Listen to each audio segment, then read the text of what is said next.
Hello friends, welcome to Pebbles. நான் உங்கள் கோபி சுதா. நம்ம இன்னைக்கு செய்ய போறது மட்டன் கோலா. இது ரொம்ப சிம்பிளா செய்யலாம்.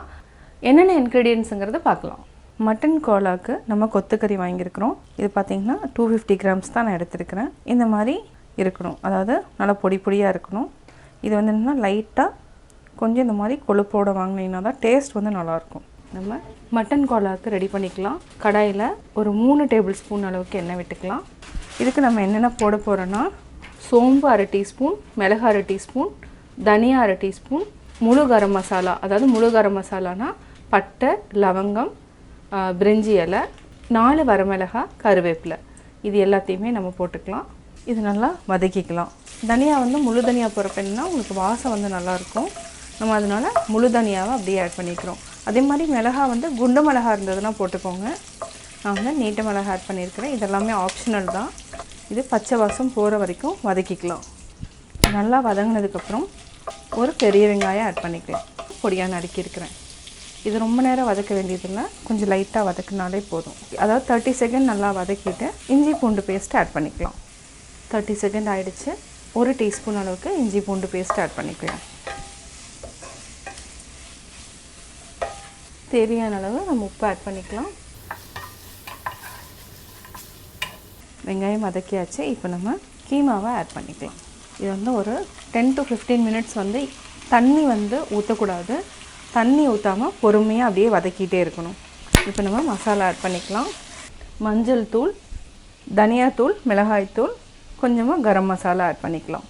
மஞ்சத்தூள், தனியாத்தூள், மிளகாத்தூள், கரம் மசாலா கொஞ்சமாக ஆட் பண்ணிக்கலாம். ஆல்ரெடி நம்ம பட்டை, லவங்கம், பிரிஞ்சியில் ஆட் பண்ணிட்டோம். அதனால் கொஞ்சமாக நம்ம ஆட் பண்ணியிருக்கிறோம்.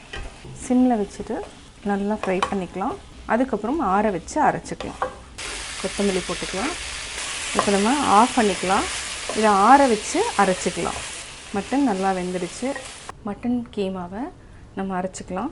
ஆற வச்சு அரைச்சிக்கலாம். கொஞ்சம் சூடாக இருக்குது, லேட்டாக போட்டுக்கலாம். இந்த மட்டன் கோலாக்கு நம்ம பொட்டுக்கடலை மாவு வேணும். இது வந்து ஒரு 5 டேபிள் ஸ்பூன் அளவுக்கு நம்ம எடுத்துக்கலாம். இது வந்து என்ன ஒரு 20 கிராம்ஸ் அளவுக்கு நான் எடுத்து மிக்சியில் போட்டு அரைச்சி தனியாக எடுத்து வச்சுக்கலாம். பொட்டுக்கடலை மாவு அரைச்சிட்டோம். இதுக்கு வந்து நம்ம ஒரே ஒரு எக் எடுத்துக்கலாம். ஒரு எக் ஆட் பண்ண வேண்டியதில் இதில் நம்ம பாதி நல்லா மிக்ஸ் பண்ணிவிட்டு பாதி மட்டும் நம்ம ஆட் பண்ணிக்கலாம். நம்ம மட்டன் கீமாவை நம்ம அரைச்சிட்டோம். நம்ம ஒரு கைப்பிடி கொத்தமல்லி போட்டுக்கலாம். இது கூடவே நம்ம பொட்டுக்கடலை மாவு ஆட் பண்ணிக்கலாம். இதில் பாதி அளவுக்கு நம்ம எக்கு பீட் பண்ணியிருக்கோம். இதையும் ஆட் பண்ணிக்கலாம். நல்லா மிக்ஸ் பண்ணி விடுங்க. அதனால தான் அந்த மட்டன் வந்து கீமா வதக்கிறப்போ நம்ம வந்து தண்ணி வந்து ஆட் பண்ணாமல் வதக்கியிருக்கிறோம். இப்போ நம்ம சின்ன சின்னதாக உருண்டை பிடிச்சிக்கலாம்.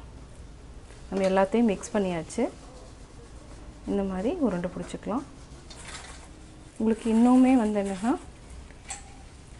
அதாவது தண்ணி வந்து ஜாஸ்தி ஆகிடுச்சுன்னா, அதாவது எக் ஆட் பண்ணதுனால கொஞ்சமாக பொட்டுக்கடலை மாவு ஆட் பண்ணிக்கோங்க. ரொம்ப ஜாஸ்தி ஆட் பண்ணாதீங்க, கொஞ்சமாக ஆட் பண்ணிக்கோங்க. ஆயில் ஊற்றிட்டோம். நல்லா காஞ்சிடுச்சு. மீடியம் ஃப்ளேமில் வச்சுட்டு ஃப்ரை பண்ணிக்கலாம். இப்போ நம்ம சிம்முக்கு மாற்றிக்கோங்க. ஏன்னா மட்டன் கீமாங்கிறதுனால நான் வந்து கொஞ்சமாக ஆயில் ஊற்றி தான் ஃப்ரை பண்ணுறேன். ஜாஸ்தி வந்து ஊற்றிட்டேன்னா திருப்பி யூஸ் பண்ண முடியாது. அதனால் நான் கொஞ்சமாக ஊற்றிட்டு ஃப்ரை பண்ணிகிட்ருக்கேன்.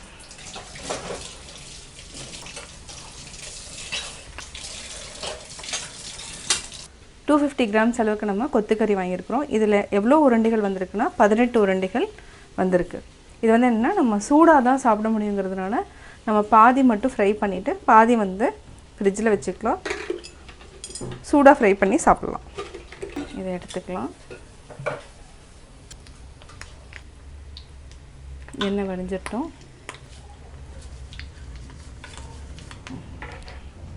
சுவையான மட்டன் கோலா உருண்டை ரெடி. இது வந்து என்னன்னா நம்ம ஃப்ரையும் பண்ணிக்கலாம். இதை வந்து ஃப்ரீசரில் கூட நீங்கள் ஸ்டோர் பண்ணிவிட்டு தேவைங்கிறப்போ ஒரு 1/2 அன் ஹவருக்கு முன்னாடி எடுத்து நம்ம ஃப்ரை பண்ணிக்கலாம். மட்டன் கோலா எப்படி செஞ்சேங்கிறத பார்த்தீங்க. மட்டன் கோலா வந்து எல்லாத்துக்குமே ரொம்ப பிடிக்கும். நீங்களே வீட்டில் ட்ரை பண்ணி பாருங்கள். பார்த்துட்டு உங்களுடைய கமெண்ட்ஸ் எனக்கு சொல்லுங்கள். லைக் பண்ணுங்கள், ஷேர் பண்ணுங்கள். மறக்காமல் கோபி சுதா சேனலை சப்ஸ்கிரைப் பண்ணுங்கள்.